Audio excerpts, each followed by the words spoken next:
ഹിജ്റ 2-ാം വർഷം റമളാൻ 17 നടന്ന സത്യവിശ്വാസികളും മക്കാ മുശ്രിക്കുകളും തമ്മിൽ നടന്ന ആദ്യ പോരാട്ടം ആയ ബദർ യുദ്ധത്തെയും അതിന്റെ വിജയത്തെയും അനുസ്മരിച്ചുകൊണ്ട് റമളാൻ 17 ബദർ ദിനം ആചരിക്കുന്നു. റമദാൻ മാസത്തിൽ നടന്ന ഈ യുദ്ധം ഇസ്ലാമിക ചരിത്രത്തിലെ വഴിത്തിരിവാണ്. മക്കാ മുശ്രിക്കുകളുടെ വലിയ ഒരു സൈന്യത്തെ കുറഞ്ഞ ആളുകൾ കൊണ്ട് മുസ്ലിങ്ങൾ പരാജയപ്പെടുത്തിയ ഒരു യുദ്ധമാണിത്. വെറും 313 സഹാബാക്കൾ മാത്രം.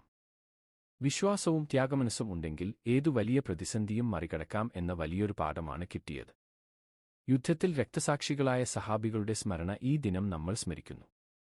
മുസ്ലിം പക്ഷത്തിനു വേണ്ടത്ര ആയുധങ്ങളോ ആൾബലമോ ഇല്ല. മക്കാ മുശ്രിക്കുകൾ 1000-ഓളം കുതിരപ്പടയാളികളും വേണ്ടതിലധികം ആയുധങ്ങളും എല്ലാം ഉണ്ടായിരുന്നു.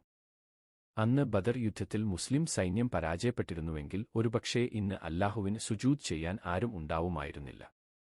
നബിയുടെ പ്രാർത്ഥന പ്രകാരം അല്ലാഹു മലക്കുകളെ ഇറക്കിക്കൊടുത്തു മുസ്ലിം സൈന്യത്തെ വിജയിപ്പിച്ചതാണെന്ന് ചരിത്രം പറയുന്നു.